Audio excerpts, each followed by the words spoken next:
Às vezes, o sangue não é um laço que nos une, mas uma corrente que tentamos quebrar para não sermos sufocados. Imagine retornar ao lar após 5 anos de silêncio absoluto, buscando um vestígio de humanidade em quem o viu crescer, apenas para ser recebido com o gume afiado do escárnio. Minha família construiu uma fachada de perfeição baseada em aparências e status, tratando-me como a mancha preta em um tecido de seda branca. Eles riram do meu silêncio, zombaram das minhas roupas e me humilharam na frente de convidados, acreditando que eu era o fracasso que tanto temiam. Eles só não contavam que, enquanto eles poliam as janelas dessa vida falsa, eu já era o dono do prédio inteiro. Antes de começarmos essa história incrível, não se esqueça de curtir o vídeo, se inscrever no canal e contar pra gente nos comentários de onde você está ouvindo essa história. O ar-condicionado da sala de jantar zumbia de forma quase imperceptível, um som caro e contínuo que tentava sem sucesso abafar o silêncio desconfortável que se instalara desde que eu cruzei o umbral daquela mansão nos jardins. Fazia exatamente 5 anos que eu não pisava naquele chão de mármore travertino, e o cheiro da casa continuava o mesmo, uma mistura enjoativa de cera de móveis importados, lírios frescos que minha mãe insistia em espalhar pelos vasos de cristal e aquele odor metálico de privilégio intocado. O peso da atmosfera era quase físico, como se o oxigênio ali fosse mais denso, filtrado por camadas de arrogância e julgamento. Eu me sentia um corpo estranho dentro daquele cenário milimetricamente planejado para transparecer uma perfeição que eu sabia ser podre por dentro. Sentado à cabeceira, meu pai, Otávio, cortava o filé mignon com uma precisão cirúrgica. O tilintar da faca de prata contra a porcelana de Limoges, soando como uma contagem regressiva para o primeiro ataque. Ele nem sequer levantara os olhos para mim quando cheguei. Minha mãe, Beatriz, estava sentada à sua direita, impecável em um vestido de seda que provavelmente custava o que um trabalhador comum levava meses para ganhar. Ela mantinha o olhar fixo no vinho tinto em sua taça, como se procurasse ali uma desculpa para não ter que encarar o filho que, segundo ela, havia sido a sua maior decepção. E à minha frente estava Valentina. Minha irmã mais velha sempre fora a personificação do que meus pais esperavam. Ambiciosa, cruel e profundamente preocupada com a superfície das coisas.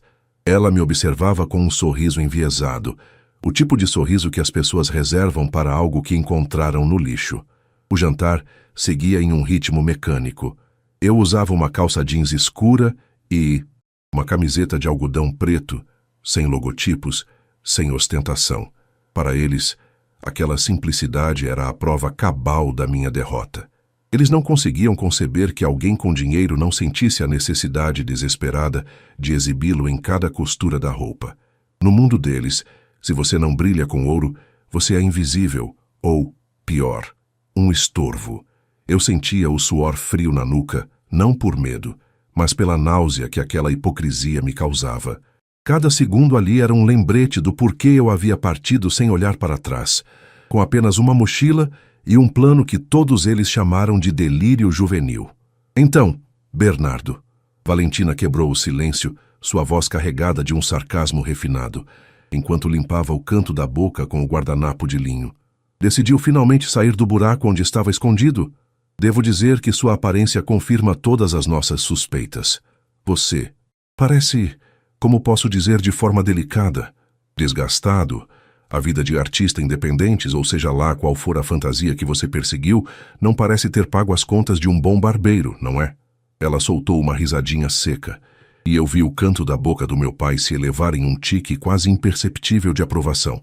Ele adorava ver Valentina me colocando no meu devido lugar.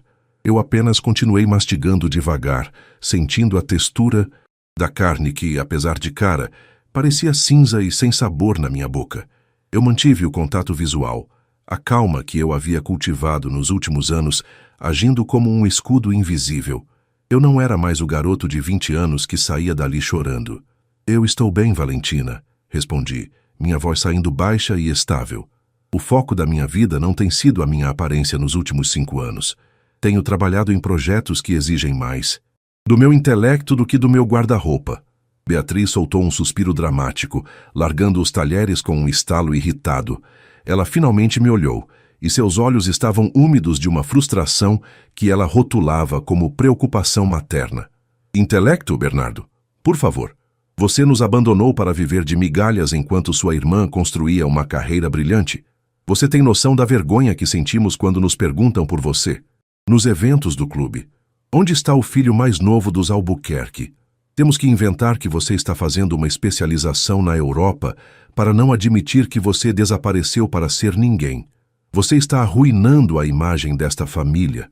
Olhe para você, sentado à nossa mesa com essa roupa de operário, falando de projetos que ninguém nunca ouviu falar. É uma humilhação constante. A imagem da família sempre foi mais importante para você do que o próprio filho, se não é, mãe? Perguntei, sentindo um calor subir pelo meu pescoço. A única rachadura na minha máscara de indiferença. Eu passei 5 anos construindo algo real. Algo que não depende de sobrenome ou de herança. Otávio finalmente interveio, sua voz de barítono preenchendo a sala com a autoridade de quem comanda uma das maiores corretoras de imóveis de luxo de São Paulo. Chega dessa conversa fiada. Bernardo. Realidade é o que Valentina está vivendo. Ela acaba de ser contratada como diretora sênior de marketing da Nexus Global. Sabe o que é isso? É a holding que está comprando metade das startups de tecnologia deste país. Ela ganha em 1 mês o que você provavelmente não viu em 5 anos. Ela é o orgulho desta casa, porque ela entende o valor do esforço e da posição social. Você? Você é apenas um lembrete de que até em árvores boas, alguns frutos nascem podres. Valentina estufou o peito. A menção a Nexus Global fazendo seus olhos brilharem com uma ganância mal disfarçada. Ela pegou a taça de vinho e fez um brinde silencioso ao próprio ego antes de beber um longo gole. Exatamente, pai, disse ela, voltando o olhar venenoso para mim. Eu trabalho para o melhor. O CEO da Nexus é um gênio, um homem que ninguém vê, mas que move os fios de toda a economia digital hoje. Em dia, eu tive que passar por 10 etapas de seleção para entrar lá. Eles só aceitam a elite, a nata do mercado. E você aí com essa cara de quem dorme em escritório compartilhado e come macarrão instantâneo, vem falar de projetos. Sinceramente, Bernardo, se você tivesse um pingo de dignidade, teria ficado longe. Sua presença aqui é um insulto ao nosso sucesso. Você é um fracasso retumbante e, honestamente, me dá náuseas pensar que compartilhamos o mesmo DNA. As palavras dela ecoaram pela sala, cortantes como lâminas de vidro. Eu olhei para cada um deles. O desprezo no olhar do meu pai, a vergonha fingida da minha mãe e a soberba insuportável da minha irmã. Eles riram. Um riso abafado, contido, mas carregado de uma crueldade que só a família consegue projetar. Eles achavam que tinham me vencido. Achavam que aquele jantar era o ato final da minha humilhação. Eu levei a mão ao bolso da calça e senti o relevo do meu cartão de visitas de metal fosco. Algo que eu nunca entregaria a eles naquele momento. Eu respirei fundo, sentindo o perfume dos lírios novamente. Por um instante, fechei os olhos e vi o organograma da Nexus Global na minha mente. Vi o meu nome no topo, escondido atrás de 3 empresas de fachada e um fundo de investimento internacional. Eu vi o contrato de admissão de Valentina, que eu mesmo havia autorizado há 2 semanas, curioso para ver até onde a ambição dela a levaria. A Nexus Global é uma empresa impressionante, Valentina, eu disse, deixando um pequeno e enigmático sorriso surgir no canto dos meus lábios. Eles realmente são muito criteriosos com quem contratam. Deve ter sido uma jornada intensa chegar até lá. Mas você sabe, o mundo da tecnologia é pequeno, e o topo da pirâmide é mais solitário do que você imagina. Ela arqueou uma sobrancelha, irritada pela minha falta de reação emocional às ofensas. O que você saberia sobre o topo de qualquer coisa, Bernardo? Você não passaria nem pela porta da recepção da Nexus sem ser confundido com o entregador de comida. Eu não respondi de imediato. Apenas tomei um último gole de água, sentindo o frescor descendo pela minha garganta enquanto planejava o próximo movimento. A vingança é um prato que se come frio, mas ali, naquela sala de jantar aquecida pela soberba, Eu estava prestes a servir a sobremesa mais amarga que eles já haviam provado. A sobremesa foi servida com uma precisão quase coreografada. O empregado, um homem chamado Ademir, que trabalhava para a minha família desde que eu era criança, deslizou silenciosamente pelo tapete persa, colocando diante de cada um de nós uma pequena redoma de cristal que abrigava um soufflé de chocolate amargo com raspas de laranja. O aroma cítrico e doce invadiu as minhas narinas, mas para mim, aquele cheiro estava impregnado de uma nostalgia tóxica. Eu me lembrava de como, 10 anos atrás, eu adorava aquele doce, antes de entender que cada colherada vinha acompanhada de uma lição sobre como eu deveria me comportar para não manchar o sobrenome Albuquerque. Eu olhei para Ademir por um breve segundo.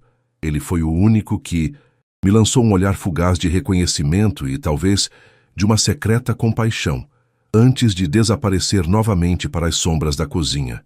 Valentina quebrou a crosta do seu soufflé com uma elegância estudada, o som metálico da colher de prata ecoando como um veredito na sala silenciosa. Ela parecia estar saboreando não apenas o doce, mas a própria vitória moral que acreditava ter conquistado naquela noite. Meus pais a observavam com uma adoração que beirava o patético. Para eles, Valentina era a continuação do império, a prova viva de que a genética deles era superior. Você não tem ideia, Bernardo, da estrutura que a Nexus Global possui. Ela recomeçou, ignorando o fato de que eu mal havia tocado na minha comida. O prédio na Faria Lima é uma fortaleza de vidro e aço. O andar da diretoria tem uma vista que faz São Paulo parecer um tabuleiro de xadrez aos nossos pés. Na semana passada, tive minha primeira reunião de alinhamento estratégico. Eles estão planejando uma fusão que vai simplesmente varrer a concorrência do mapa. É o tipo de jogo que exige estômago e, acima de tudo, um pedigree que você claramente desdenhou. Pedigree, Valentina? Eu disse, permitindo que um tom de curiosidade genuína tingisse a minha voz. Achei que a Nexus se orgulhasse de ser uma empresa de meritocracia técnica. Pelo menos é o que o CEO costuma dizer em seus comunicados internos, não é? Talento acima de herança. Minha irmã soltou uma gargalhada curta e estridente, balançando a cabeça como se estivesse diante de uma criança particularmente lenta. Comunicados internos. Por favor, Bernardo, não tente fingir que você lê as colunas de economia do Valor ou da Forbes. Você provavelmente viu algum post motivacional barato no LinkedIn e acha que entende a cultura de uma holding multibilionária. O CEO é uma figura mítica. Ele é pragmático. Sim, ele quer talento, mas ele sabe que o talento real floresce em ambientes de excelência, não em porões de startups falidas ou em projetos intelectuais que não geram um centavo de lucro. Meu pai, Otávio, limpou a garganta, o som saindo grosso e autoritário. Ele se inclinou para a frente, apoiando os cotovelos na mesa de jacarandá, um gesto que ele só fazia quando estava prestes a selar um negócio, ou humilhar um subordinado. Valentina está sendo generosa ao discutir isso com você, ele disse, seus olhos escuros fixos nos meus, tentando me intimidar como fazia quando eu era adolescente. A verdade nua e crua é que nós tentamos te dar tudo. Você estudou nos melhores colégios, teve acesso aos melhores contatos. E o que você fez? Jogou tudo para o alto para se encontrar. Pois bem, Bernardo, espero que tenha se encontrado no meio do nada, porque aqui nesta mesa você é um fantasma, um erro estatístico. Valentina, por outro lado, vai garantir que o nome Albuquerque seja associado ao maior conglomerado tecnológico da América Latina. É verdade, filho, Beatriz completou, sua voz suave escondendo um veneno antigo. Deveria se orgulhar da sua irmã. Ela até mencionou que, talvez, se você se desculpar adequadamente pela sua rebeldia e cortar esse cabelo, ela possa conseguir uma vaga de assistente de entrada na Nexus para você. Algo simples, claro, talvez na área de logística ou manutenção. Seria uma forma de você começar a pagar a dívida emocional que tem conosco. A humilhação era completa. Eles estavam me oferecendo uma esmola dentro da empresa que eu mesmo havia fundado no auge de uma crise, usando um pseudônimo jurídico para que ninguém, especialmente minha família, pudesse interferir ou usar meu sucesso para alimentar os próprios egos. Senti um calor subir pelo meu peito, uma mistura de indignação e um prazer sombrio por saber o que estava por vir. O plano original era apenas jantar e sair, mantendo o meu anonimato. Mas a crueldade deles, a forma como se deliciavam com a minha suposta miséria, mudou algo dentro de mim. Eu tirei o celular do bolso. Era um modelo funcional, sem as capas extravagantes e cravejadas de cristais que Valentina exibia. Meus pais se entreolharam, horrorizados com a falta de etiqueta de usar o aparelho à mesa. "O que você está fazendo, Zé Bernardo?" Valentina perguntou com um tom de nojo. "Vai pedir um Uber para voltar para o seu cortiço?" "Não exatamente", respondi calmamente, meus dedos deslizando pela tela criptografada. "Só estou conferindo um relatório que acabou de chegar. Sabe como é, Valentina? O mercado não para, nem mesmo para o jantar dos Albuquerque." Ela revirou os olhos e soltou um suspiro de impaciência. "Você é patético, fingindo que tem algo importante para resolver. Pai, podemos focar no que realmente importa. Amanhã eu tenho a apresentação final do plano de expansão para o conselho. O CEO estará presente pela primeira vez em meses. É a minha chance de ouro. Para ser notada diretamente pelo grande arquiteto, como o chamam no escritório. O grande arquiteto", repeti, a palavra soando estranha na minha própria boca. Um apelido um pouco pretensioso, não acha? Mas eu ouvi dizer que ele é bastante rigoroso com a ética dos seus diretores. Ouvi dizer que ele não tolera pessoas que usam o nome da empresa para fins de autopromoção familiar ou que menosprezam aqueles que consideram inferiores. Valentina parou com a colher no ar. Seu olhar se estreitou.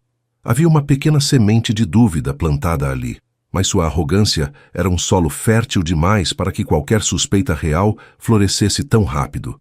"E onde você, uma pessoa que mal consegue pagar o próprio aluguel, teria ouvido algo sobre a ética da diretoria da Nexus?" Ela perguntou, a voz subindo um oitavo. "Você está delirando. A fome deve estar afetando o seu cérebro." "Bernardo." "Talvez", eu disse, levantando-me da cadeira. O movimento foi lento, deliberado. Eu olhei para o relógio de parede de ouro maciço que tiquetaqueava no fundo da sala. Eram 21h45. "Mas sabe o que é engraçado sobre a Nexus Global, Valentina? A empresa tem uma política muito clara de transparência radical. Se um funcionário, mesmo um diretor sênior, demonstra um caráter que entra em conflito com os valores da holding, o contrato prevê rescisão imediata, sem aviso prévio, sem bônus de saída." "Do que você está falando, seu idiota?" Valentina explodiu, levantando-se também, o rosto ficando vermelho sob a camada de maquiagem cara. "Sente-se agora e peça desculpas. Você não tem o direito de falar sobre a minha carreira." Meu pai bateu com a mão na mesa, fazendo os cristais tilintarem. "Bernardo, saia desta casa agora. Você passou dos limites. Não permitirei que você ofenda sua irmã no momento de maior triunfo dela." Eu não me movi. Apenas olhei para Valentina, que agora respirava de forma ofegante, a raiva consumindo a sua fachada de elegância. "Valentina", eu disse, minha voz agora fria como o mármore sob meus pés. "Você mencionou que seu contrato foi assinado pela subsidiária Alpha Ventures, certo?" Ela parou. Seus olhos se arregalaram levemente. Como eu sabia da Alpha Ventures? A holding era dividida em dezenas de camadas para proteger a identidade dos acionistas majoritários. Como você sabe disso?" Ela gaguejou. "Porque", eu disse, pegando o meu paletó que estava pendurado no encosto da cadeira, "eu sou o único acionista da Alpha Ventures e eu acabei de enviar uma mensagem para o RH Central." O celular de Valentina, que estava sobre a mesa, vibrou violentamente. O som do motor de vibração contra a madeira parecia um trovão no silêncio súbito da sala. Ela olhou para o aparelho como se fosse uma cobra prestes a dar o bote. Seus dedos tremiam quando ela pegou o telefone. Eu vi o momento exato em que a cor fugiu do rosto dela. Vi o momento em que a soberba se transformou em puro terror. Meus pais, confusos, olhavam de Valentina para mim, sem entender o que estava acontecendo. "O que foi, querida?" perguntou.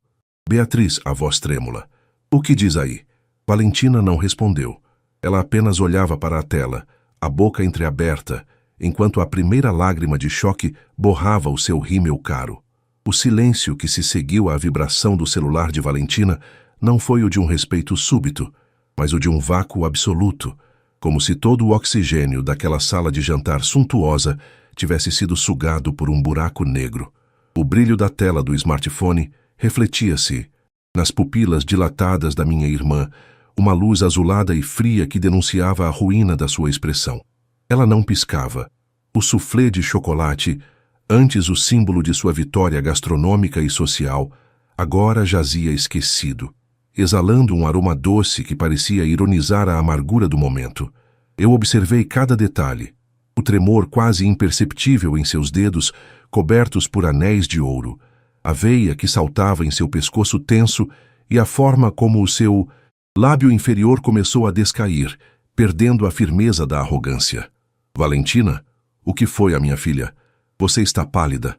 A voz da minha mãe, Beatriz, cortou o ar como uma navalha enferrujada. Ela se inclinou para a frente, as pérolas do seu colar batendo contra a borda do prato, mas Valentina não respondeu. Ela parecia ter esquecido como se fala. Lentamente, com a calma de quem observa uma peça de teatro cujo final já conhece há meses, eu me recostei na cadeira. O couro da mobília italiana rangeu sob o meu peso, um som mundano que parecia ensurdecedor naquele contexto. Eu não sentia alegria, não da forma barulhenta que eles esperariam. O que eu sentia era uma satisfação técnica, gélida, a sensação de que a engrenagem da justiça, embora lenta, havia finalmente encaixado sua última peça. Prezada senhora Albuquerque, comecei a dizer, citando o início do e-mail oficial que eu sabia que ela estava lendo. Lamentamos informar que, devido a uma reestruturação estratégica imediata e à revisão de diretrizes éticas conduzida pela Alpha Ventures, seu contrato de prestação de serviços com a Nexus Global está rescindido com efeito imediato. Seus acessos aos sistemas corporativos foram revogados no momento do envio desta mensagem. Acertei os termos, Valentina. Ela finalmente levantou o rosto. Seus olhos, antes carregados de um desprezo soberbo, agora estavam nublados por uma mistura de pânico e negação. Como você fez isso? A voz dela saiu em um sussurro rouco, desprovido de toda a autoridade que ela tentara projetar a noite toda. Isso é um erro. É um ataque hacker. Você deve ter algum amigo de baixo calão, algum criminoso cibernético que... Chega de teorias, Valentina, interrompi. Minha voz, subindo apenas o suficiente para silenciá-la. Não há hackers. Não há erros. Há apenas a hierarquia que você tanto preza, mas que nunca se deu ao trabalho de entender, além do que o seu próprio ego permitia. Você passou semanas se gabando de ter sido contratada pela elite do mercado, mas nunca se perguntou quem eram os rostos por trás do capital que financiava os seus bônus de 6 dígitos. Meu pai, Otávio, levantou-se com um solavanco, fazendo a mesa tremer. Ele parecia um touro ferido, o rosto vermelho de uma fúria que nascia da incompreensão. Bernardo, que palhaçada é essa? Você está tentando nos assustar? Acha que um joguinho de mensagens vai destruir a carreira que sua irmã construiu com tanto esforço? Eu conheço o conselho da Nexus. Eu jogo golfe com metade dos investidores daquela região. Então você deve conhecer a Investments, pai, eu disse, mantendo o olhar fixo nele. O fundo que detém 60% das cotas da Alpha Ventures, que por sua vez controla a Nexus Global. Você sempre achou que as iniciais BAA eram de algum grupo de investimentos das Bahamas ou da Bélgica, mas nunca passou pela sua cabeça que o B e o GA significavam Bernardo Albuquerque. O impacto daquelas palavras foi físico. Viu meu pai vacilar por um segundo, a mão buscando o encosto da cadeira para não perder o equilíbrio. Beatriz levou a mão à boca, um gesto teatral de horror que, pela primeira vez na vida, era genuíno. A ideia de que o filho que eles tentaram apagar, o erro estatístico, era o arquiteto do mundo em que eles tentavam desesperadamente se inserir, era uma verdade pesada demais para a estrutura frágil de aparências que eles haviam construído. Você está mentindo, Valentina sibilou, mas não havia convicção. Ela voltou a olhar para o celular, e eu sabia que ela estava lendo a segunda parte da notificação. A cláusula de não concorrência agressiva e o aviso de que sua conduta pessoal durante o processo seletivo seria auditada. Você não tem capacidade para isso. Você era um ninguém. Você saiu daqui com uma mochila e um punhado de ideias inúteis. Eu saí daqui com a única coisa que vocês nunca puderam me tirar: a minha inteligência e a minha recusa. Em viver sob as sombras de um sobrenome que só serve para esconder mediocridades, respondi, levantando-me também. A diferença de postura entre nós era gritante. Eles pareciam pequenos, encolhidos entre os talheres de prata e as taças de cristal, enquanto eu finalmente me sentia à vontade naquela sala, não como um convidado, mas como o dono do meu próprio destino. Eu não precisei de jantares de gala ou de conexões de clubes de golfe. Eu construí anexos de um quarto de fundos, enquanto você, Valentina, estava ocupada escolhendo qual bolsa combinava mais com o seu desprezo pelos outros. A sala mergulhou em um novo tipo de silêncio, um silêncio de derrota. A humilhação que eles tentaram despejar sobre mim durante todo o jantar havia retornado para eles, multiplicada por 1000. Eu vi o momento em que a ficha caiu para o meu pai. Ele, o grande negociador, percebeu que havia insultado o homem que, indiretamente, era o responsável pela manutenção de metade do prestígio que ele ainda ostentava no mercado. Se a Nexus caísse, ou se eu decidisse retirar meus investimentos das áreas onde ele atuava, o Império Albuquerque seria pouco mais do que uma casca vazia. Bernardo, meu filho. Beatriz tentou mudar o tom, sua voz agora carregada de uma doçura falsa que me deu náuseas. Nós não sabíamos.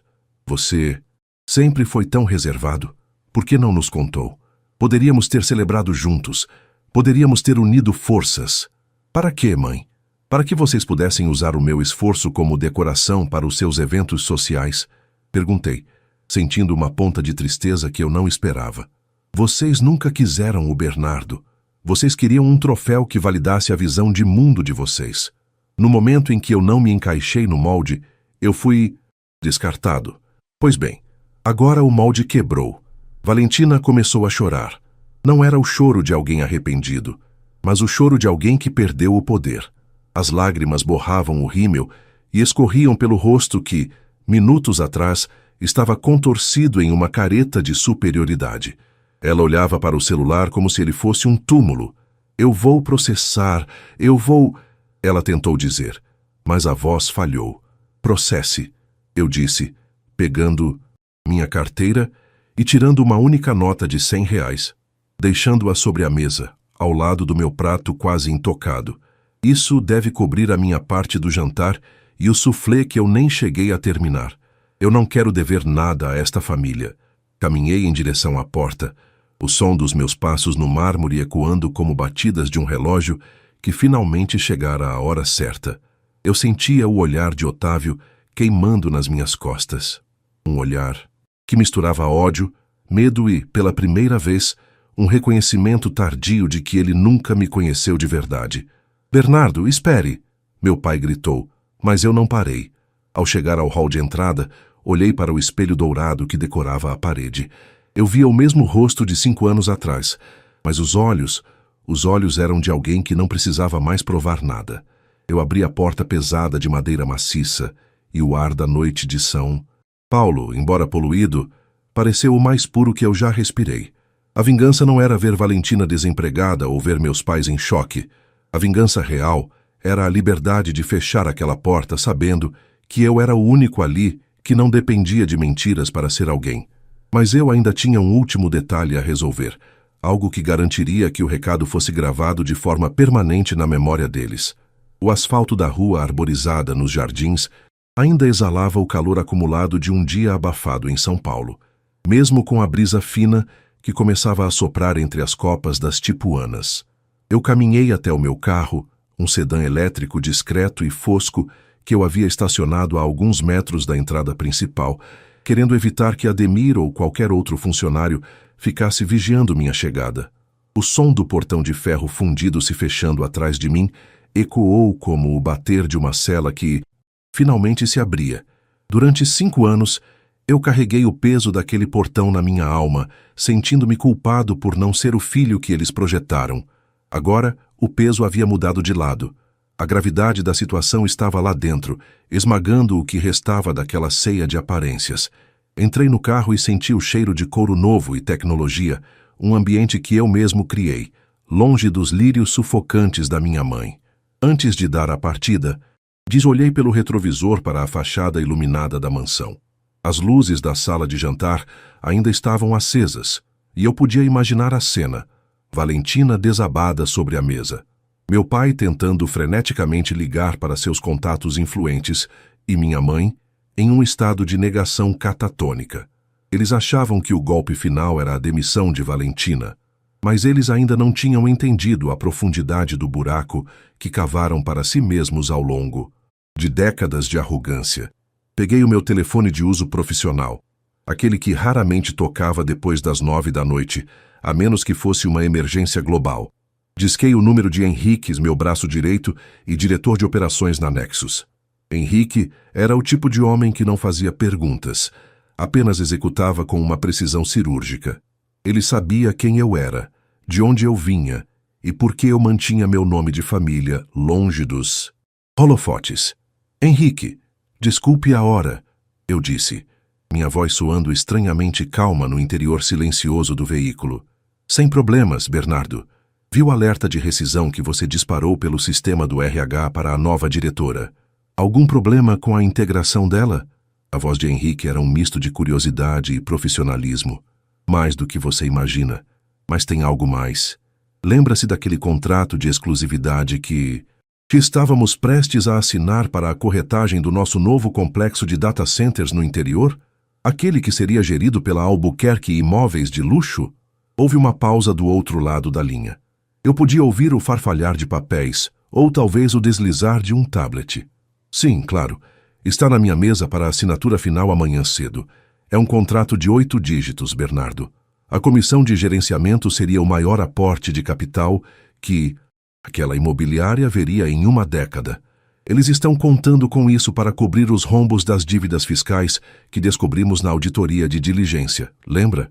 Exatamente, eu respondi, observando uma viatura da polícia passar silenciosamente pela rua deserta. Rasgue o contrato.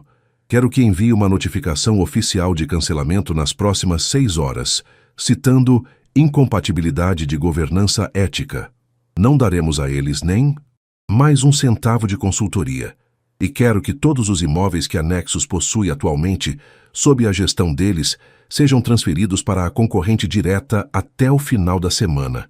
Isso vai sufocá-los financeiramente, Bernardo.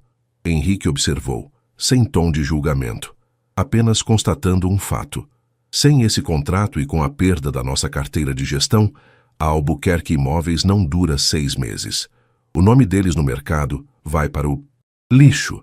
Eles sempre se preocuparam tanto com a imagem, Henrique. Achei que seria poético deixá-los apenas com a imagem, sem o recheio. Faça acontecer. Desliguei o celular antes que ele pudesse responder. Aquele era o único detalhe que faltava.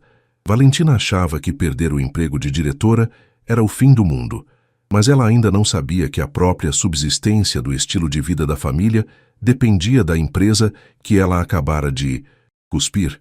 Eles riram de mim no jantar por eu ser um fracasso, sem saber que eu era o único pilar que sustentava o teto sob o qual eles se sentiam tão seguros.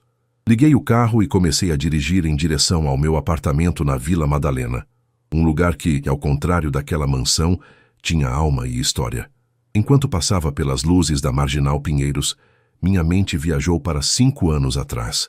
Lembrei-me da noite em que saí de casa, com R$3.000 economizados em bicos de programação e uma vontade desesperada de provar que o valor de um homem não está no que ele herda, mas no que ele constrói do nada.